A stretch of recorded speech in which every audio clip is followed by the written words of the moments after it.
Welcome in, everybody. Josh here with 8-Bit Goonies. Just wanted to jump on today and bring you a deck tech. This is going to be a deep dive. Grab yourself a cup of coffee, grab yourself a drink. We're going to sit here. I want to go through my deck. I'm going to show you what I'm playing. We're going to go through the cards quite fast here. And then I've got gameplay footage for you. So stay tuned. I've got two games I'm going to show you, both from Sorcerer Summit, both against very high level players. Um, when this deck works, it works. It's high rolly, I'll admit that. It's a greedy deck, right? Um, but when it works, it works. And I'm about 50% on Sorcerer Summit with it. In real life, I'm much better with this deck. This deck stomps people in person. Um, and on some of the other sites, I'm doing quite well with it as well. Obviously, Sorcerer Summit is the best players in the world. So 50% win rate there is pretty darn good.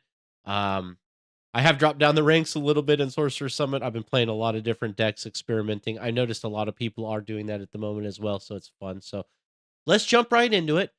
We'll go through the cards. I'll go brief explanation. Let's do this pretty fast, and then we'll jump into the games, and I'll show you what I mean by this deck is high rolly, and when it works, it works. So first off, it's a Harbinger. It's an air-water deck. Air water is probably one of the best combinations in the game right now. We saw that from CJ's Necromancer. I don't want to play Necromancer. I don't want to play Pathfinder if I can help it, although I do like Pathfinder. So let's start off with the man himself, the Avatar, Harbinger. He's a 1 power, tap, player draw a sight. On setup, determine 3 random squares. Once on your turn, you can cast a minion to one of them for 1 less mana. Now, right off the bat, he's a high rolling card, right? You're going to pick 3 random locations out of 20, roll a 20-sided die. You do that before you choose who's going first. That's important. It may change who goes first. So you roll your sites first, then you roll to see who goes first. As soon as Harbinger enters the realm, you choose those sites. Ideally, now you don't have any say in it, but ideally, you'd like 1 site on your row, 1 site on their row, and 1 in the middle or 1 off to the side. Ideally. So I've had it where I get 3 on my side, 3 on their side, 3 down the right side. It's a crapshoot. But ideally, if you can land 1 on their avatar, oh boy, they're in for a long game. We'll do some gameplay footage. I'm going to show you what this deck is capable of. Um, the way I look at Harbinger is he does 2 things for free, basically. First off, he reduces cost of cards. He once per turn, he's basically a mana rock, right? He's basically a core. Once per turn, he's going to give you 1 extra mana in theory to cast a creature with. That's pretty good alone. The second thing he does is he puts 3 summoning spheres basically on the board.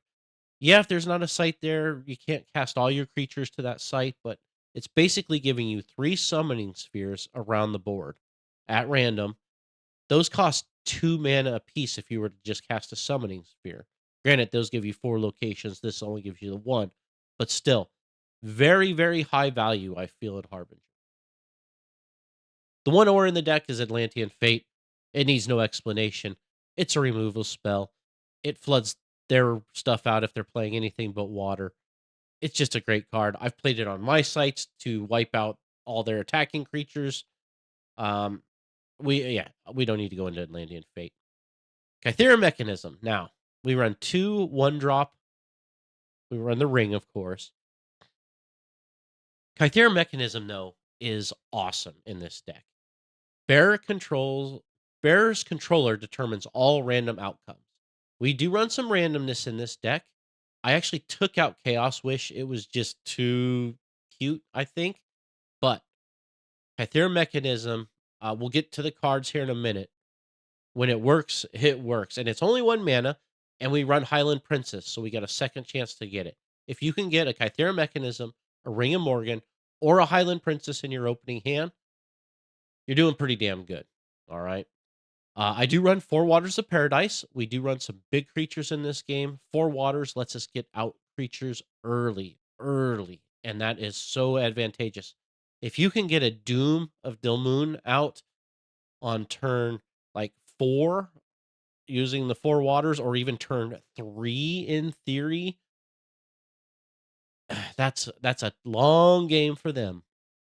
3 toolboxes, we'll go through the collection here in a bit. 13 Treasures of Britain. I if I draw this card in my opening hand, I scry it to the bottom. I wanna see this later in the game if I've got Kythera Mechanism out. If I don't, later in the game, it's okay. It's 4 mana, draw 1, it goes somewhere. I've got enough Voidwalk minions, there's a chance I'll be able to get to it before my opponent to draw again. But boy, if you can get the 13 treasures out, basically, it's when picked up, Barris controller draws a card, teleports the treasures to a random location, site, or void. If you have Kythera Mechanism out, you say right where it goes. You can drop it on another creature. They pick it up, teleport it to another creature. They pick it up. You can draw multiple cards. You get the advantage every time. And I do run one Follows. 8 artifacts. I think it's right on the cusp of running this or not. It's worth running, in my opinion, just to get that extra draw. This deck is really good at drawing cards already, but the dank just adds that little bit extra. So we go with it. Let's jump over to minions. Again, I'm going to go through these pretty fast, and then we'll jump right into the gameplay. Forsaken. I was on the fence about Forsaken, but I really like it. It must be cast to an outer column, but it's a 2 mana for 3. Usually, you can play it on turn 1. All you need is one.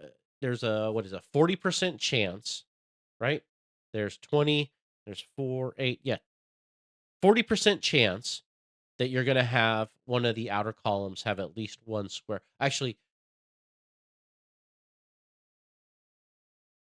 yeah. There's a good chance you're gonna have one of the outer column. It seems to happen all the time anyway. Um, it's a turn 1 play. Turn 1, Forsaken. This, again, is a very greedy threshold deck, so I mulligan my sights more than I mulligan my spells, and we'll show you that in the game here. But Forsaken, turn 1, 3 power, they start moving in. I like to play from the outside in. You start closing in on them from the outside. It really puts them in a predicament when they've got 1 or 2 Forsakens closing in from the outside. Highland Princess is a fantastic card. Obviously, it's going to either get our mechanism or our ring, depending on circumstances. I know, doesn't need any introduction. Just a very good 3 power card that can step across the border, do some damage from the backside. It stealths itself. I don't know. This one could come or go with this deck. It doesn't really synergize, but it's just such a good card. I like to have it in there. Again, turn 2 Aeono, pretty damn good. Night Gaunts. These are your airborne Void Walkers. They can go anywhere in the realm. Um, again, this is a turn 2 3 power play with this deck. I think they're fantastic. Plus, they are evil. We do want evil in this deck, and I'll show you why here in a bit. But will we run the Black Mass? So you can grab them with that. But yeah, Night Gaunts, good card in this deck to play. There's a good chance that 1, 2, or even all 3 of your sites that Harbinger discounts are in the void. We want Void Walkers. Speaking of, Headless Haunt. If you can cast a 2 mana 4 power creature, and especially if you've got a Kythera Mechanism out, you get to place Headless Haunts wherever you want every turn. That's powerful. Um, Headless Haunt has single-handedly won me games. I actually had a guy mesmerize my Haunt the other day. He took 3 turns in a row where he got the Haunt on my sites with his rolls, 12 damage from my own Haunt. He won that game. Lugbog Cat. This is just a great card. We're playing water. It's a 3 for 4. And if they are running water as well, which a lot of people are, and you have a site up there, there's a chance you're playing a 2 mana 4 power creature into their site on turn 2. That's powerful. Phase Assassin is just another great Voidwalk card you can cast into the sites. It's in theory a 2 mana for 3, and it comes in stealth when you play it into the void. Bane of Adventus, I run it mainly for the stag, honestly. That's what it's there for. I don't run into a ton of warded creatures. Obviously, if they've got an angel or something late game, it's pretty good. I haven't really taken advantage of Bane. And again, this one and Aeono are on the cusp. but they're just such good cards. I have a hard time cutting them. Ruler of Thule, we all know what Ruler of Thule can do. Moves between the top and the bottom of the map. But when we're playing like Forsakens and Phase Assassins in that top row for free, or not for free, but at discounted prices, and they're coming from the side, and then you could step through with Ruler of Thule. Everybody gets the plus. Ruler of Thule's hasted, 3 more damage, lot of damage. Dapperville Vampires, they have been errated. You'll see in one of my videos there was a misplay on this in my opponent's favor, and I still steamrolled him. Um, the vampires are very good. Gains you life. This is a mid-rangey deck, mid to late game even. So the extra life is very, very valuable. And if you can cast this for 4 mana, it's it's amazing. Plus, if this comes in mid game, obviously, by then, if you've got a Harbinger site on their side of the board, there's a chance that you can play a 4 mana, 4 power vampire into their side of the board. Very good. Lilith, I put in here. Again, if you can play a Lilith for 4 mana and start flipping their cards early, it's so powerful. All right. Power of editing. I'm back. Sorry, the dog and the cat were going crazy out there. Yes, Lilith is awesome. Again, this is a high rolly deck. Why not put in another gambling card? If you can flip something, even something small, it makes it worth the cost, especially at 4 mana. 3 threshold's a little tough, but I'll show you. Our sites are built to get us to that 3 threshold pretty fast. I run 1 Grandmaster Wizard. I had 2 in here, and I think that's just a little too greedy because he doesn't do much once he comes down on the board in this deck. But boy, when you can get him turn 5, or even he might even be worth your 4 waters to get out even earlier to draw those 3 spells. But I usually end up playing him around turn 5 or 6. With the discount, he's a 5 mana draw 3, so that's pretty awesome. Lord of Lies is not just the best card in the deck; it's probably the best card in the game, especially when you can play it for 5 mana and drop it on their side of the board, right into their creatures. If if you've got a Harbinger site on their side of the board, dropping a Lord of Lies for 5 mana right on top of them, it is game changing. It's brutal. I've had it where I've dropped it right on their avatar. Yeah, it's so good. Dormant Monstrosity. We are playing a lot of like the Forsaken. I've had Dormant Monstrosity come out on turn 3. You do a turn 1 Forsaken, a turn 2 Night Gaunts or Phase Assassin, and then turn 3 you've got enough to do the Dormant Monstrosity because it gets discounted by 4. When that happens, they've got this creature coming in from the side that they got to deal with. Um, Yogg is interesting. It's very powerful. The problem is I do run defensive sites like Bottomless Pit. Got to be careful if you're going to play Yogg. You can't play the Bottomless Pit. I ran into that in a game the other night. Do I play Bottomless Pit or do I play Yogg? Basically, he's a 10 power. He occupies everything. He's great defensive card. He's great offensive card. He's a good one if you've got your 4 Waters of Paradise and you can play a Yogg on like turn 3. That's how you win the game with Yogg. And then we just run some big beaters. The Kraken, he's an 8 power. We're cheating these guys out. I've never cast these for their full cost. Great Old One, Doom, and Ultimate Horror. I think everybody knows what these do, but Ultimate Horror is really good in this deck. It's an 8 for 6, but he brings back all of your Voidwalk minions. So if later in the game you've got, say, a Forsaken and a Haunt and a Phase Assassin in your graveyard, and you cast Ultimate Horror, well, you get all those guys back plus the Horror. Very powerful stuff. Doom is just great. But again, all of these we're either looking to cast off of a 4 Waters, or we're looking to cast at a discounted rate from the Harbinger. So you're never going to be paying full cost. Or over in the spells, we do run our 2 shapeshifts. So when you're shapeshifting, It's fantastic if you can shapeshift, say, a Forsaken, you swing in for um, your 3 damage onto one of their sites. Next turn, you shapeshift and you get one of these guys off of that. Oh man, you're sitting pretty. Um, we do some searching, so I run a browse and I run a where is it?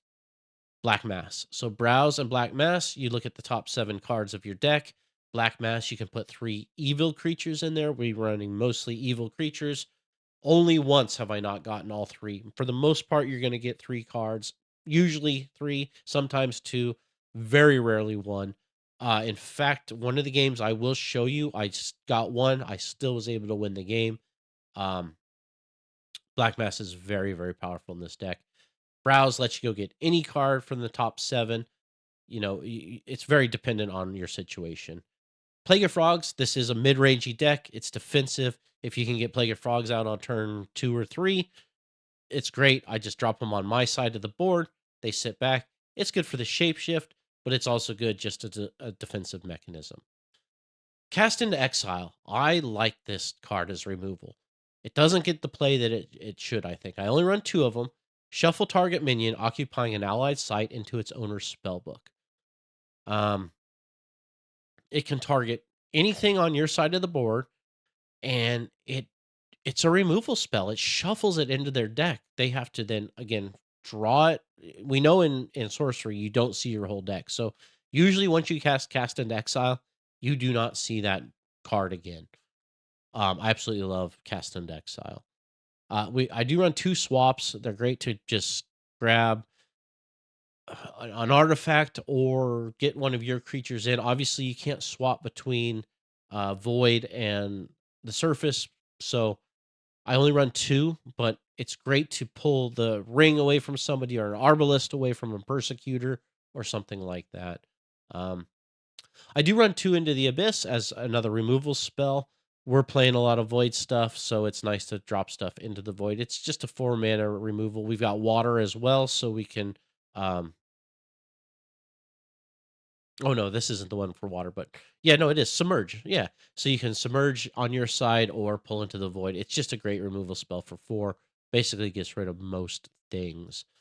Raise Dead is another tricky card with the Kythera mechanism.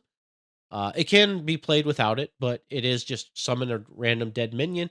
If you have the mechanism in play, you choose the minion. You drop your Lord of Lies. They bury your Lord of Lies. You got Kythera mechanism out. You just bring Lord of Lies right back into play. And then 3 Whirling Blades. It's an amazing spell. You cast it with like your vampires. You're going back to full life, and it can be a 3 for 1, 2 for 1, 4 for 1. Huge swing on life. Just an awesome spell. Uh, Real quick, we'll just go through the sites. Um, Babbling Brook is amazing. I didn't realize how powerful this site was, but it is so powerful. It not only disables, yes, it disables your minions, but it disables all minions atop nearby sites, so that's all the way around. Disabling, I didn't realize this at first. It gets rid of stealth and ward. So you can drop it next to a stealth or a warded minion. That shit's gone. That is really good. Babbling Brook is so powerful. Um, I do run the 2 bottomless pits. What I like to do is drop on my back row my mana producing sites and then try to build a front wall. So we've got bottomless pit, we've got troll bridge, and we've got perilous bridge. Those are my front sites. Everything else I try to play on the back line. If you can get to 6 or 7 mana in this deck, you're usually pretty good to go. Um, City of Glass is a ramp card. Again, I want to protect it in my back row. If I can put it in the corner, even better. Um, just try to keep it safe and ramp into my other creatures. So you get a City of Glass down on turn 2 or 3 with that air threshold. You got an extra mana. You got 4 Waters of Paradise. You got your Harbinger discount. You're playing big stuff early. Again, more ramp with the towers. We got the Dark Tower, the Lone Tower, and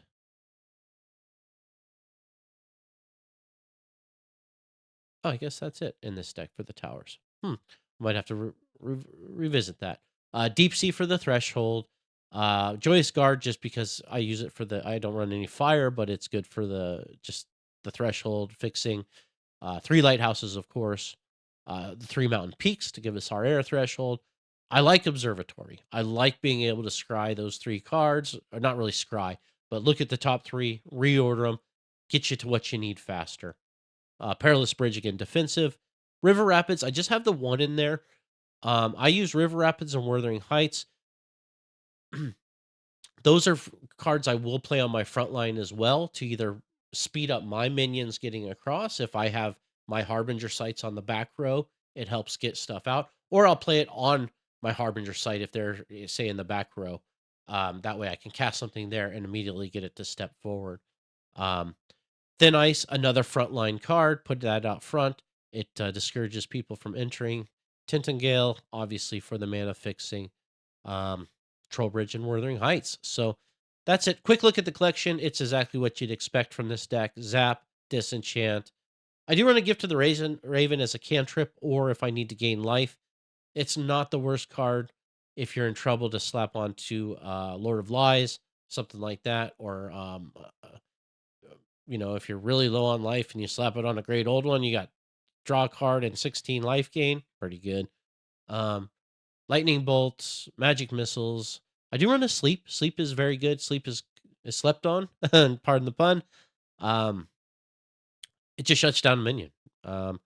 Teleport has saved me before getting out of the range. If you're on death's door or something, you need to take that step diagonally with your avatar. That can be all right. Extinguish, if you run into fire, is not terrible. Grapple Shot and Murder of Crows, of course, if we run into a Necromancer. So that's it for the deck list. Let's see it in action. So we're going to jump right into some gameplay, and we'll talk more about strategies, my thought process on playing the game. So thanks for watching, guys. Hit that like, hit the subscribe button, leave a comment below. Tell me what you think of this deck. If you think I need to change something up, I'd love to hear it. What are your suggestions? I'm open for them. Anything we can do to make each other better, let's do it. So let's jump right into the gameplay, and we'll see what happens.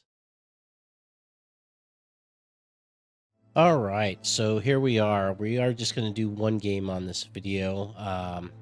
It's versus an Enchantress. It's actually a very good deck. The Enchantress deck has been doing quite good. So Harbinger always rolls first to pick their sites. So this game I got 16, 17, and 5. So pretty good. Ideally, you want one on each side and then one somewhere else. So they got the high roll. Oh, no. Let's see. Yeah, they got the high roll. So it looks like they will be on the play and we will be on the draw. So let's see what comes out and we'll see how we do. So that's actually quite good. Phase Assassin, Headless Haunt, and Forsaken. Now we've got 3 very defensive sites, but no threshold. So we want to, again, I will always look to mulligan my sites first with this deck. And then spells secondarily. So it looks like he's going to ditch all 3 spells, draw 3 spells. I decide to ditch all 3 of my sites, and worked out pretty good, actually, because I got my 2 water and 1 air. Now we need another air, so we're hoping we top deck an air. So Highland Princess comes off the top. We're stoked to see Highland Princess early in the game. That's our mechanism, our Kythera mechanism. So we're going to tap. Let's see what we play off the top here. I think I'm going to play the Lone Tower because that's going to get our... Actually, we've got... Yeah, so they need 2 threshold for the Phase Assassin and the Haunt. And it looks like I'm thinking about it there, but nope, I realize all I can play is the Forsaken for 1. And I pass turn for the Enchantress. Now, Enchantress can be very sketchy. So he pulls the Joyous Guard, very good spell, or very good sight, rather. Gives him a good threshold, and then he passes. So we've got a Forsaken on board turn 1. Love to see that. A 1 mana, 3 power creature. Even if it's off this road a little bit, that is good. We tap to play our Perilous Bridge. That's going to give us our second air threshold and a defensive mechanism above us. I like to put all the defensive spells. As you can see, we've got 3 in hand: the Troll Bridge, the Thin Ice, and the Perilous Bridge. Those we play up front. We play our non-defensive sites in the back row. We've got our threshold now. We can play a Headless Haunt there for 2 mana. So what a good start. 1 mana 3 power and a 2 mana 4 power on board. Next turn, yeah, we're just in such a good position here. Obviously Enchantress can swing big, swing hard. So hard to say what's going to come off the top. He's got 3 mana. He's got lots of threshold. Let's see what he does. He passes turn. Okay. So I think we're getting lucky on his draw. He did mulligan 3 spells, so must not have liked his hand that much. All right, we're going to tap. Debating here where I want to play the Troll Bridge. Obviously, I'm going to get a water threshold no matter where I play. I drew Lord of Lies, which is really good draw. So I'm going to roll for my Haunt 2. That is pretty good. So I'm going to swing for 4, swing for another 2, so 6 damage total there. Oop, it looks like, did he take too much? Oh well. Highland Princess comes in. That allows us, actually quite good what it allows us to do. So we're going to go searching now. We're going to find Pythera mechanism. Most people think you're going to go get the ring with this. We do have the ring in the deck, but if I have a Haunt out, I'm going to get the mechanism, especially this early in the game. So now I control where my Haunt goes every time. It doesn't matter what I roll. I pass my turn. I think he took 1 too many damage. I don't think it's going to matter here. He plays a Troll Bridge in. So very defensive sites up front. That's fine. He's going to play a Thunderstorm out. So Thunderstorm deals 3 damage to a random unit atop affected sites. He's going to roll. Obviously, he's got his Enchantress in there. So he's going to roll. And boom. I believe it's going to strike his Enchantress. And then he's going to move it over there.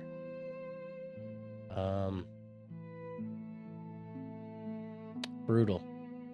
So, see, we put him in such a position with having those that he really has to do what he can to try to get rid of them because we're so fast off the draw. So I choose to put Headless Haunt there. I tap, put a Thin Ice out, another defensive site.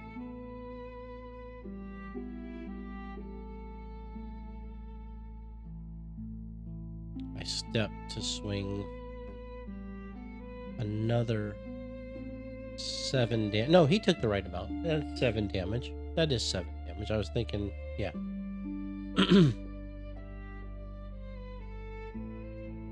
Then we really get, I mean, we're so fast on the jump on this deck. Then Phase Assassin jumps in there. He gets stealth automatically when he enters the void.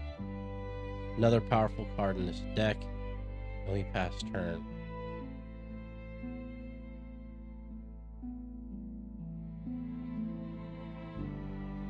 He's got 4 cards in hand, but we've hit him so hard, so fast. Sorry for all the movement around the board. I'm bouncing around looking at different things, zooming in. Then I realized, oh wait, I want to record for this game. Again, this is a ranked game on Sorcerer Summit.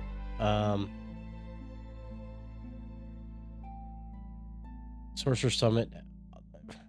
I'm right around 50% with this deck on Sorcerer Summit. He plays a Babbling Brook. Babbling Brook, again, is one of the most powerful cards in the game. To disable all creatures atop it is so good.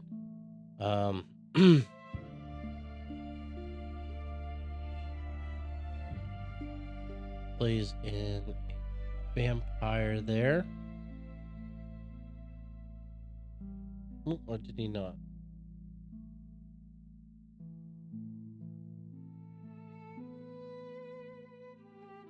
I think he's debating.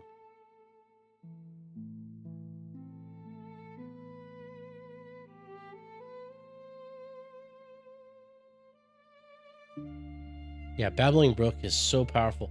The fact that it can remove stealth and it can remove ward on top of disabling minions just makes it such a powerful sight. Really, water is just so overpowered right now. It's ridiculous. So, not sure what we were talking about here, what he's debating.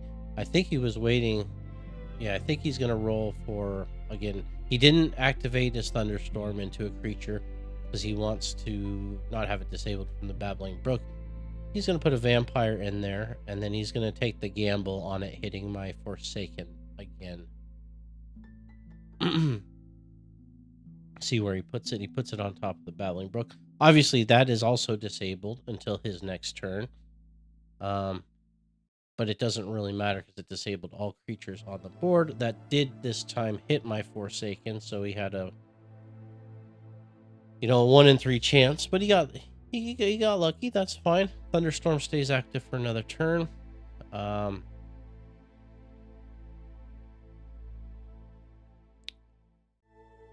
Obviously, my Haunt is deactivated there.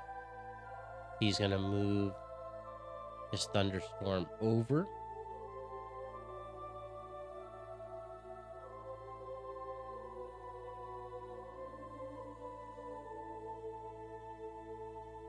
I'm not sure what we were discussing here, but probably talking about ley lines.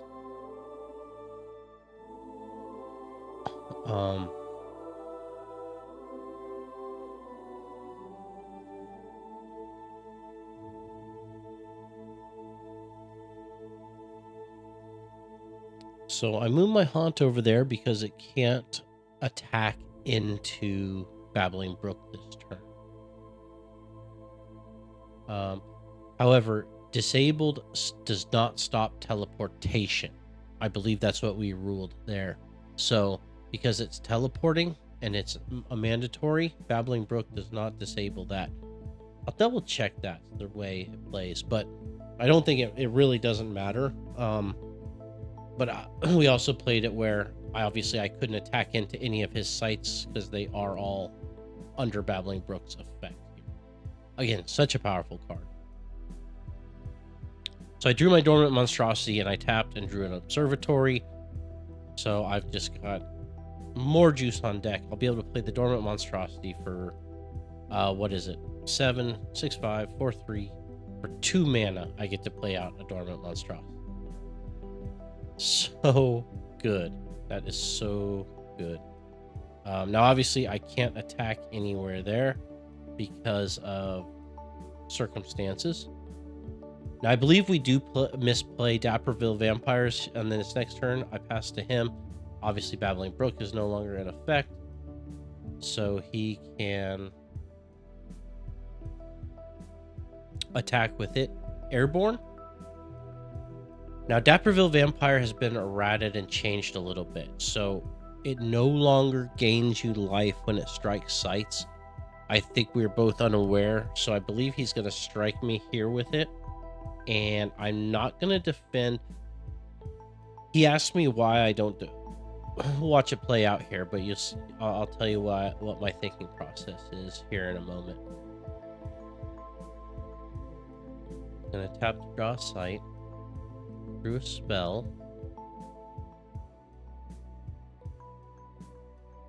Got 4 spells in hand and a sight in hand. So he's loaded up, but he hasn't been able to do anything. He's been on defense the whole game because my deck, when this deck gets off the ground, when it gets rolling, it is tough to beat. I wanted to do a second gameplay video, guys, and I will bring you some more gameplay footage soon.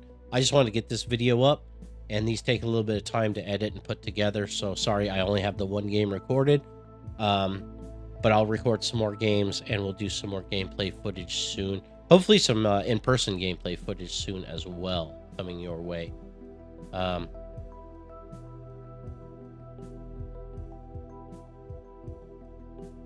yeah, I think he's just trying to think if he has any outs at this stage, what options he has. With all those creatures in the void like that, there's not a ton he can do. So yeah, Charu Folos is pretty good.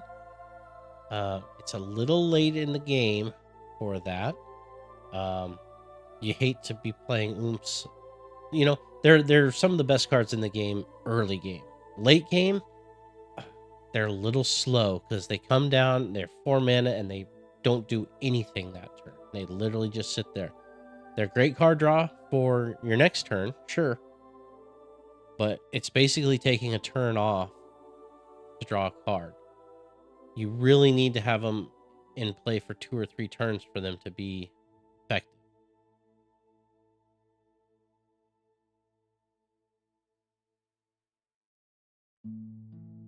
So he's going to move to attack the Perilous Bridge with the Taurus Hammer Trinket. So it'll be a 5 power. Now, I can obviously block with my Princess. I choose not to. I choose to take the 5 damage. I believe he asked me, why wouldn't you block with the Princess? Just, I think, trying to get a strategy. I said, well, I'll tell you after the game. My thought process is I play Shapeshift in this deck. If I draw Shapeshift, the Highland Princess is one of the best cards to Shapeshift. I already got the mechanism off of it, and if I can Shapeshift it into something big, well, that's just magnificent. So, we did play it wrong there, so Dapperville Vampire did gain him 5 life. So you see, even with giving him the advantage of the life gain, we're still going to keep rolling with this deck and not look back. Draw Black Mass, that's quite good as well. But here's what happens with this deck is we got a turn 5 Lord of Lies coming out if we want it.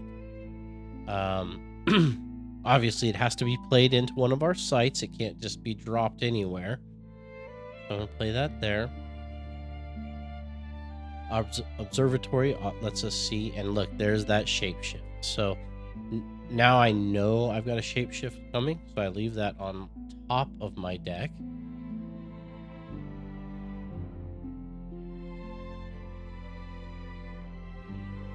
But I think I not misplay, but yeah, I get to put my haunt wherever I want. I should have done that at the beginning of the turn. I choose to put the haunt there, and you'll see why. So I swing with my Face Assassin. I drop Lord of Lies here, making those two fight. So he does gain the life from the vampire fighting the haunt, but they trade. But I wanted to get rid of that vampire. That vampire is and certainly can be a problem. Dapperville Vampire is a very good card, very powerful stuff. And I wanted to stop the life gain, especially how we're playing it, where if he strikes sites, he's gaining life. I know that's been errated, and it won't happen next time. I do ping him for 1 with the Princess, knowing that next turn I will more than likely get to shapeshift it.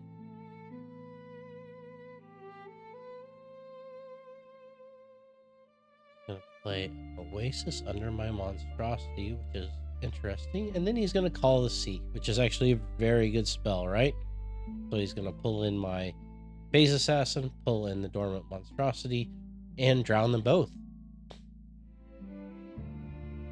So that's pretty brutal. That's pretty brutal.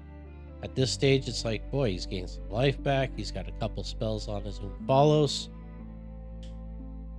That's pretty good. That's pretty good. So, but I know now that I do have my shapeshift there, and I've got threshold and the mana to cast it.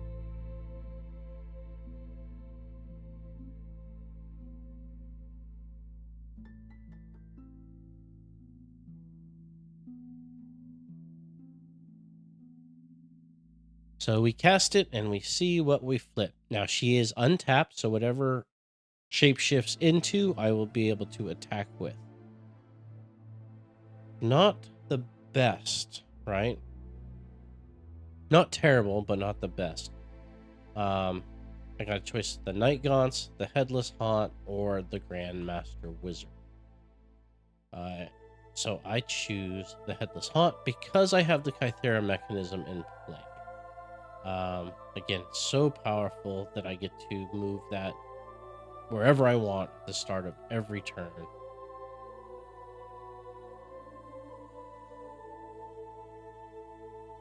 Choose to swing right there for 4 more damage. And I believe I moved my Lord of Lies up.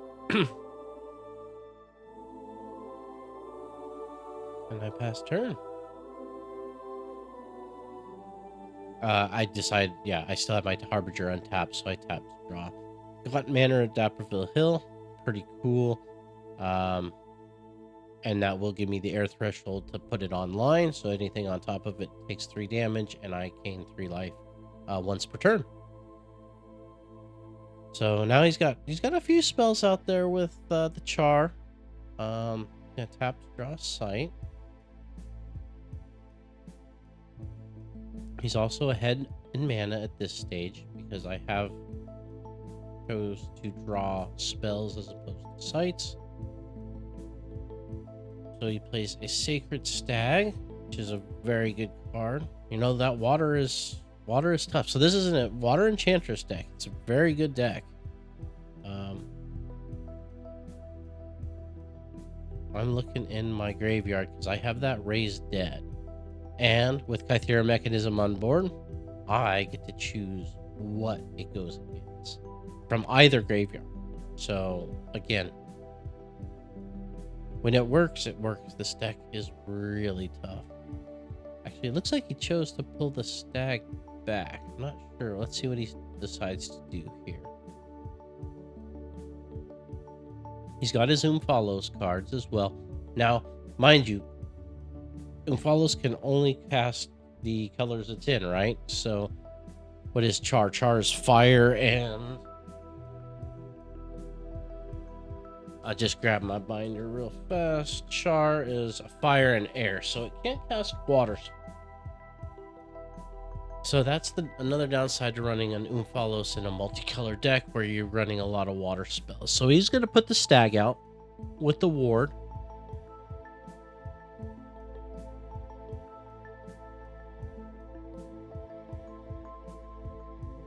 And look at that. Top deck of Whirling Blades. Woo-wee! That's a spell, ain't it? Damn, that's such a good spell. I put out my Manor. Might as well. Don't even think I'm going to need the Whirling Blades here. So I think I'll play this. Let's see what I do. But I'm pretty sure I remember what I do here.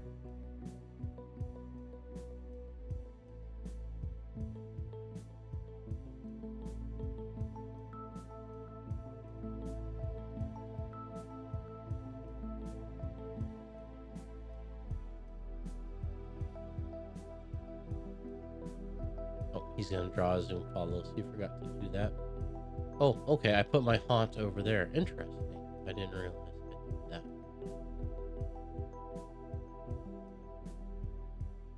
So we swing there. Put him to door.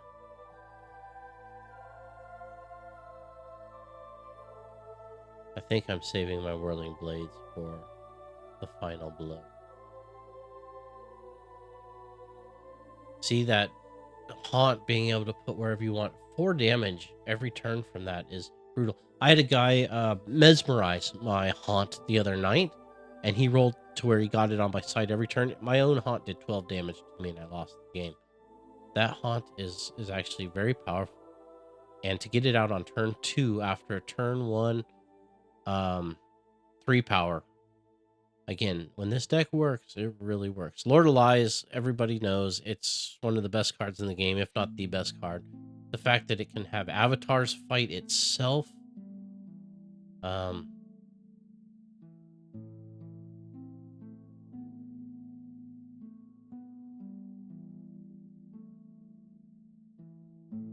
oh, interesting. So I choose to attack the stag.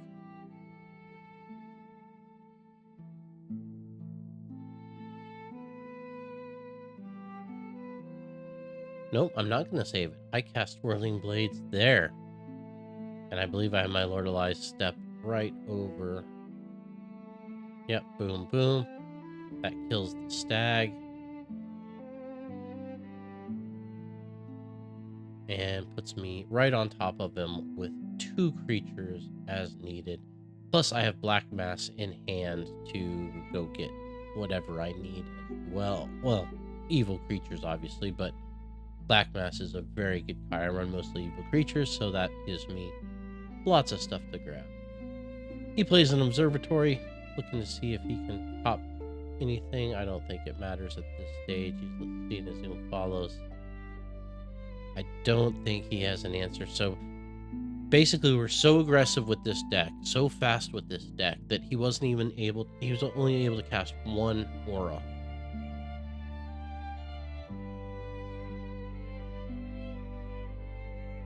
And Lord of Lies is sitting on there, so literally there's nothing he can do. I can have it just fight me. He has to answer Lord of Lies.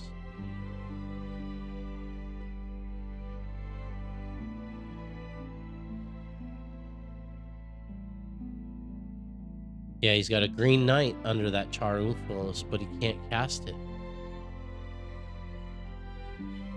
So I think he just...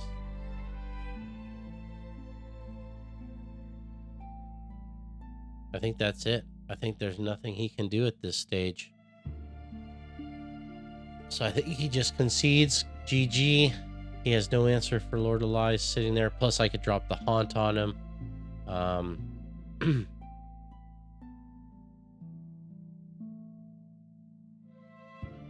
So yeah, I think that's it. So